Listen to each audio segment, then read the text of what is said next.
We're going to start our investigation of carboxylic acid derivatives by looking at the reactions of acid chlorides. We learned in the previous chapter that acid chlorides are the most reactive, so they undergo addition-elimination reactions with many different nucleophiles. So there's going to be several reactions of acid chlorides that we're going to take a look at. And in general, what we have is, again, an addition-elimination reaction. So a nucleophile adds, and then the chloride gets eliminated. In general, you have your acid chloride, you have your nucleophile, so the first step is addition. And the mechanism isn't going to change much, and we're going to see kind of this pattern of mechanisms, which makes it a little bit easier for us to predict products. The key, though, is to recognize, what functional group you have and the reactivity of that functional group. So with acid chlorides, you know that acid chlorides are going to react with a lot of nucleophiles. So the nucleophile adds to the carbonyl carbon and displaces a carbon-oxygen double bond. The result is now this addition of the nucleophile, the oxygen has a negative charge. And we call this the anion of the tetrahedral intermediate. So typically a tetrahedral intermediate, the carbon is tetrahedral, it's sp3 hybridized, so it's going from an sp2 to an sp3 hybridization. And the oxygen is actually protonated in a general tetrahedral intermediate. But there are a wide variety of tetrahedral intermediates. Well, three mainly. One that has the negative charge on the oxygen, and then one that has a positive charge somewhere. So you can have a Ti minus, a Ti, or a Ti plus, and they're kind of grouped together. But I like to abbreviate them Ti, tetrahedral intermediate. So here's our tetrahedral intermediate, and the next step is then elimination, where we reform the carbonyl group and we displace the chloride. And the result is we've now generated a new acyl compound that has the nucleophile that we used. And so you can see that from acid chlorides we could pretty much make any other derivative that we want to make. So for example, if I take an acid chloride and I react it with a carboxylate, the carboxylate acts as the nucleophile, and I end up getting this structure. And we should be able to recognize this structure as an anhydride, right? So we can take acid chlorides, react them with carboxylates, and we can make anhydrides. And we've seen this reaction before in the previous chapter. We can also take acid chlorides and react them with alcohols, and when you do so, you make esters. So notice acid chlorides can make anhydrides and they can make esters. And of course the next logical step would be to make amides, but there's other different types of nucleophiles that we can use. So instead of alcohols, we could use thiols as our nucleophile. And when you use a thiol, you get, right, so this particular structure. And if you think about it, alcohols react to make esters, thiols react with acid chlorides to make thioesters. So these are called thioesters when they're a derivative of esters, obviously, and where instead of an oxygen you have a sulfur. But again, the pattern, the key is that the pattern is the same. The nucleophile attacks, you might have to deprotonate it if the nucleophile is neutral, and then the carbonyl forms and you displace a chloride ion. That's the general pattern that's going to be emerging. So acid chlorides react with amines. The amine is a nucleophile that attacks the carbonyl, and you get this particular structure, right, which is an amide. So we see that acid chlorides can make anhydrides, esters, thioesters, amides, and of course the last one is, considering that acid chlorides are derivatives of carboxylic acids, one of the definitions is that that makes them derivatives is that they can be hydrolyzed. So I can take and react it with water, and I get a carboxylic acid, right? So that is the gamut of the carboxylic acid derivatives. We can make all of the carboxylic acid derivatives from the acid chlorides, right? And of course, there are other nucleophiles that we've seen throughout the year. We've seen cyanide being used as a nucleophile, and certainly you can use cyanide to react with acid chlorides, and you get this particular structure right here, which is called an acyl nitrile. And you've also seen azides act as nucleophiles, and when the azide attacks that carbonyl, displaces the chloride, you get this particular structure, which is called an acyl azide, right?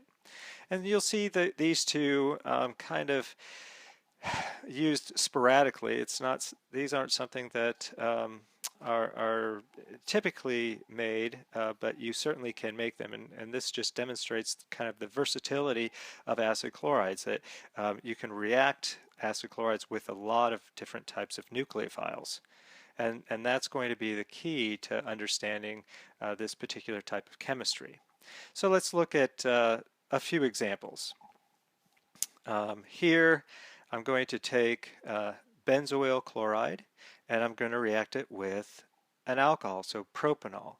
Benzoyl chloride reacts with propanol. So propanol is my nucleophile. The oxygen is the nucleophilic aspect of it. It's going to attack the carbonyl carbon. It gets deprotonated because once it attacks, now the oxygen has a positive charge, so there's that hydrogen gets removed by another propanol molecule, and then you reform that carbonyl and displace the chloride, and the result is an ester, right? So picking up on patterns is very key. Here's another reaction. So again, acid chloride, and notice, I'm simply putting in some R group. It doesn't really matter what the R group is, although we do have to pay attention to, the various functional groups present. So I do have an alkene present. Alkenes don't react with amines, so I don't really have to worry about that. And I know that amines react with acid chlorides. And here I'm using pyridine, so sometimes you'll see, especially with neutral nucleophiles, you might have a weak base present, and that weak base can facilitate the reaction in that deprotonation process. And so we end up with an amide. Another variation, again, R, C, double bond O, Cl. So here I have a cyclohexyl ring with a methyl group coming off of it. I'm reacting it with a thiol. And so we see that thiols react with acid chlorides to make thioesters. So the sulfur is going to attack that carbonyl group, and the result is a thioester. And so you can see how this kind of works, right? Recognizing what the nucleophile is certainly the key aspect of it, and then adding that nucleophile to that carbonyl carbon, generating the tetrahedral intermediate, and then displacing the chloride ion. And so just to kind of mix things up a little bit and see how this can kind of play out, here I have paranitrotoluene. And if I react paranitrotoluene with potassium permanganate followed by an acidic workup, I've seen this reaction before, so it generates a carboxylic acid. And that carboxylic acid then reacts with thionyl chloride, and the thionyl chloride converts the carboxylic acid to an acid chloride. And so now I have an acid chloride.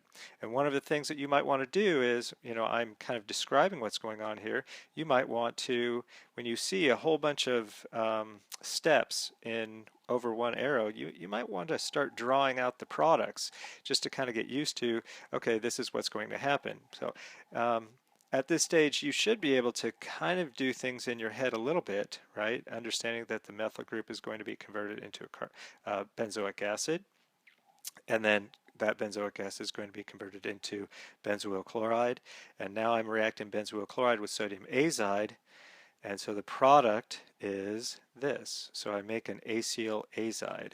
And this is simply, showing you a process where you have multiple steps that are taking place at one time.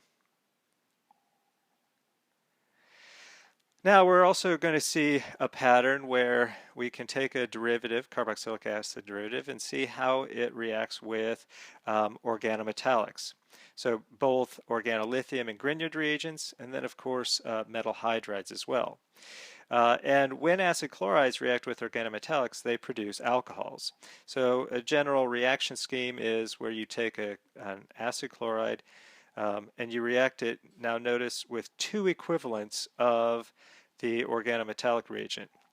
And you can use either Grignard reagents here or organolithiums. Either one of them works. And then, of course, followed by an acidic workup. And you end up with a tertiary alcohol, notice. And in that tertiary alcohol, you've added two R groups from the organometallic reagent, the organolithium or the Grignard reagent. And if we take a look at the mechanism of this reaction, we see that, in terms of the mechanisms throughout the chapter are going to be very similar to one another. We've already seen that nucleophiles react with acid chlorides. Well, organometallic reagents are nucleophiles. And so here I have a Grignard. The Grignard can add to the carbonyl carbon and form that tetrahedral intermediate, right? So where the R of the of the Grignard reagent has now added to that carbon, it's now a tetrahedral. The oxygen has a negative charge. So what happens next? In this case, we simply regenerate the carbonyl and displace the chloride, and we form a ketone. So notice why, one of the questions that you should always ask is, why do I need two equivalents of my organometallic reagent? Well, the reason is because one equivalent reacts with the acid chloride and it generates a ketone. But we know that ketones react with organometallic reagents, right? And so if I have another equivalent of organometallic reagent, and it's going to react with the ketone that I just generated, and it's going to produce an alcohol. So ketones react with Grignards to produce tertiary alcohols. So I see that I can make a tertiary alcohol with an acid chloride. And in this process, I'm adding two R groups to the original carbonyl.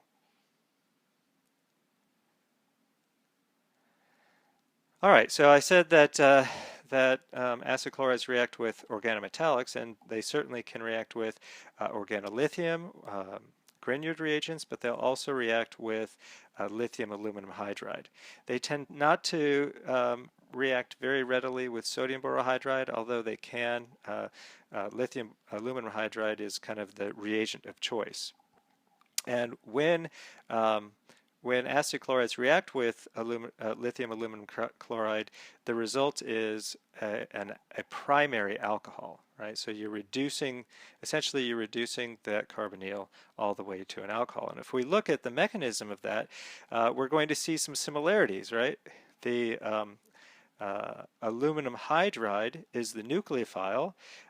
It generates a hydride. That hydride attacks the carbonyl, and you generate that tetrahedral intermediate, Ti minus. And of course the Ti minus can then regenerate the carbonyl back, displacing the chloride. So you're getting that elimination. So the first step is addition, second step is elimination. And what do you make? You make a aldehyde, right? So again, just like we saw with the Grignard reagents generating ketones, lithium aluminum hydride reacting with an acid chloride generates an aldehyde, and we've already seen that aldehydes also react with lithium aluminum hydride, and so in that process you get the addition of another hydride, and you generate a primary alcohol. Okay, so in general, acid chlorides react with lithium aluminum hydride to produce primary alcohols. Now, There are less reactive metal hydrides that can be used to produce aldehydes. Right? So um, basically what you're doing is you're stopping the reduction from going any further. You're reducing the acid chloride to the aldehyde, but then you're not allowing the hydride source to actually react with aldehyde. And how do you do that? Well, the easiest way is to make a derivative of lithium aluminum hydride. So one way of doing so is to put bulky substituents on the aluminum hydrides. So instead of having AlH4, replacing 3 of the hydrides with a bulky substituent like a tert butoxide group, right? So here I have lithium aluminum tri-tert butoxide, or tri-tert butoxyhydride is what it's called. Let me write that out for you. So lithium aluminum tri-tert butoxyhydride, where you have only one hydride coming off of the aluminum. And of course, when that hydride then donates to the carbonyl, you're going to generate that tetrahedral intermediate, and then the tetrahedral intermediate is going to produce the aldehyde, and so you get the aldehyde, but now there isn't any more hydride available, and you have a very bulky aluminum tri-tert butoxide as one of the byproducts. And so this reaction stops at the aldehyde.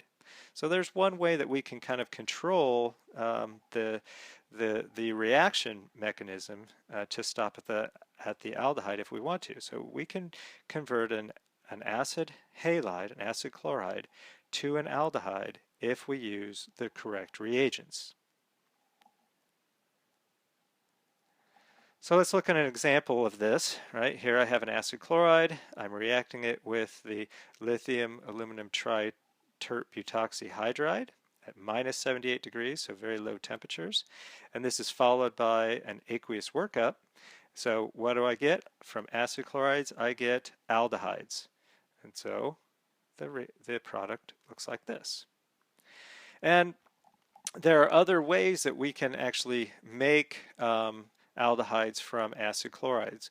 One of the reactions is what is referred to as the Rosenmund reduction, And the Rosenmund reduction uses hydrogen with a poison catalyst of palladium and quinoline.